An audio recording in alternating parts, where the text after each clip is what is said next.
नमस्कार, स्वागत है आपका प्रोफेशनल एस्ट्रोलॉजी पर। मैं यशराज तिवारी आज आप सभी के सम्मुख उपस्थित हुआ हूं आप सभी दर्शकों की जन्म कुंडली का निःशुल्क अध्ययन करने के लिए।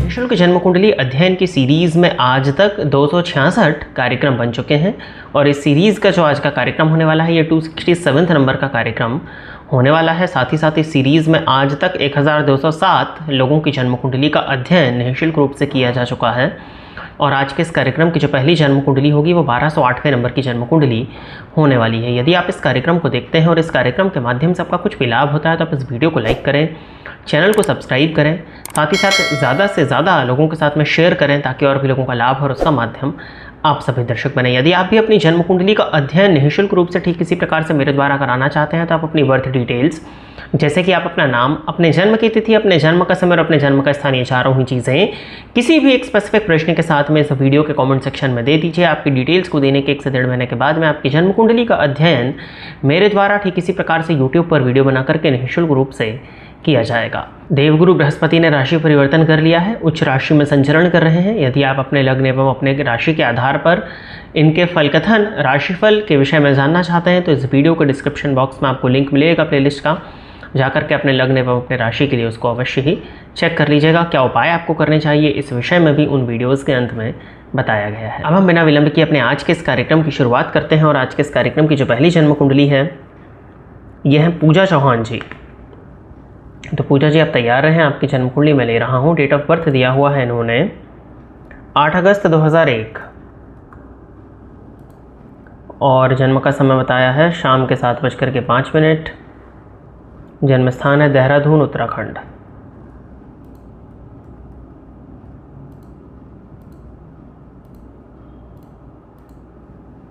मकर लग्न की जन्म कुंडली बनती है आपकी और राशि मीन है। लग्नपति शनि बनते हैं, जाकर के पंचम भाव में बैठे हैं। पंचमपति शुक्र हैं, षष्ठ भाव में है। षष्ठपति बुध बनते हैं, जाकर के सप्तम भाव में बैठे हैं और सप्तमपति जाकर के तृतीय भाव में बैठे हैं। प्रश्न इन्होंने किया है लव मैरिज के योग हैं या फैमिली अरेंज मैरिज करवाएगी और शादी के बाद लाइफ कैसी रहेगी। देखिए, सबसे पहले तो आपकी कुंडली में लग्नेश ही जाकर के पंचम भाव में बैठे हैं और पंचम भाव से प्रेम का विचार किया जाता है। हालांकि वो शनि है तो एक दीर्घकालिक प्रेम संबंध, एक लंबा लव रिलेशनशिप हो, इस बात को प्रदर्शित करते हैं। पंचम भाव में शनि बैठे हुए हैं, रोहिणी नक्षत्र में है जो कि सप्तमेश के नक्षत्र में है, फलतः प्रेम विवाह की संभावनाएं बनती हैं। हालांकि पंचम भावस्थ शनि को मंगल भी देख रहे हैं तो संभावना इस बात की भी है कि एक रिलेशनशिप पहले ब्रेक हुआ हो या रिलेशनशिप में कुछ ना कुछ उतार चढ़ाव या अलगाव की स्थिति बन चुकी हो। फिर भी आपकी कुंडली में कुछ हद तक पॉसिबिलिटीज़ बनती हैं कि आपकी पसंद से शादी या लव मैरिज जैसी स्थितियां बन जाएं। इस बात के योग आपकी कुंडली में हैं तो लव मैरिज के योग बनते हैं। फैमिली की तरफ से काफ़ी ज़्यादा प्रॉब्लम्स आपको फेस करनी पड़ेंगी। पिता का सहयोग नहीं दिख रहा है, पिता की तरफ से ज़्यादा दिक्कतें दिखाई दे रही हैं लव मैरिज में आपके।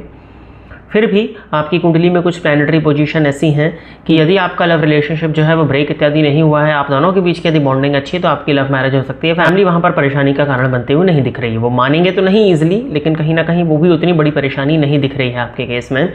लेकिन जो आगे का प्रश्न है ना कि शादी के बाद की लाइफ कैसी रहेगी, कि कुंडली में इंडिविजुअल अच्छी नहीं है, चाहे आप लव मैरिज करो या अरेंज मैरिज करो, क्योंकि अष्टमपति सूर्य सप्तम भाव में जाकर के बैठे हैं, ठीक है, और बुध भी सप्तम भाव में जाकर के बैठे हुए हैं। शनि की दृष्टि से दृष्ट हैं ये।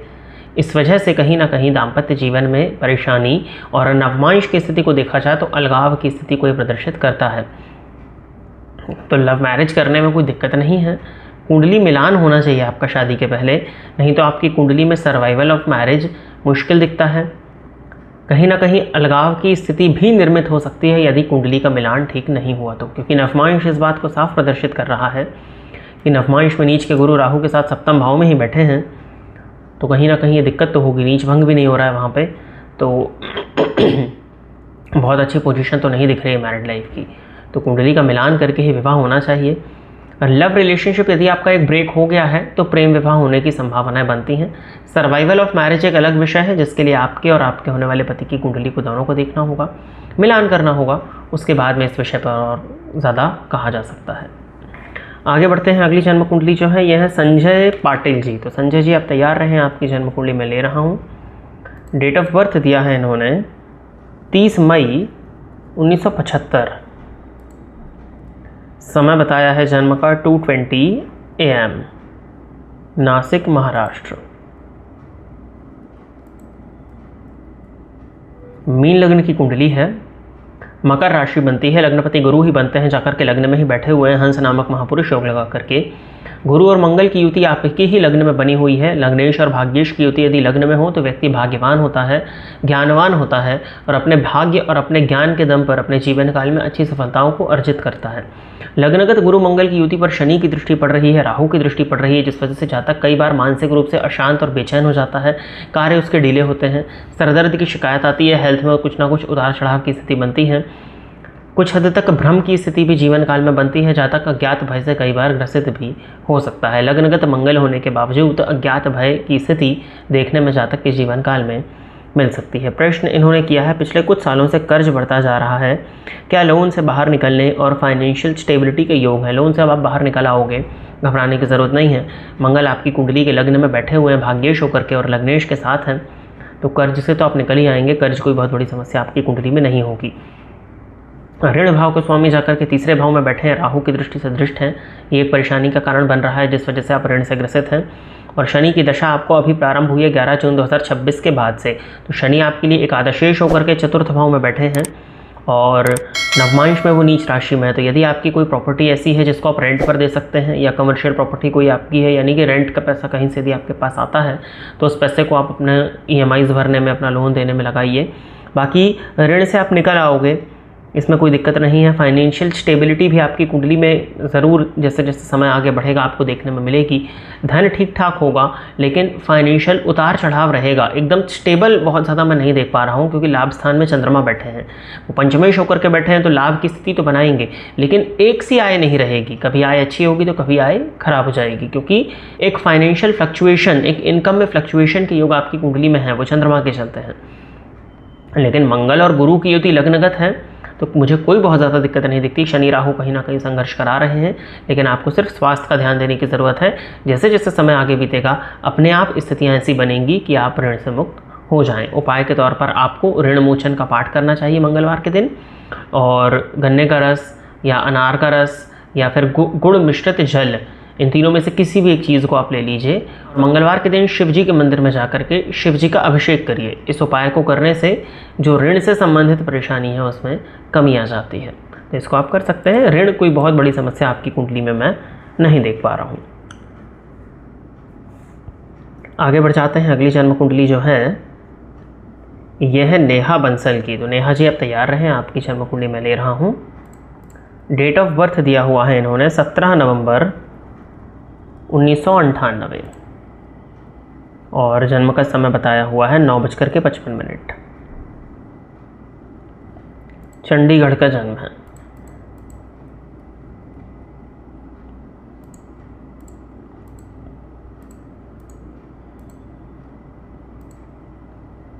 तो धनु लग्न की कुंडली है नेहा जी आपकी। राशि आपकी तुला बनती है, गुरु में मंगल का अंतर आपको चल रहा है प्रेजेंटली।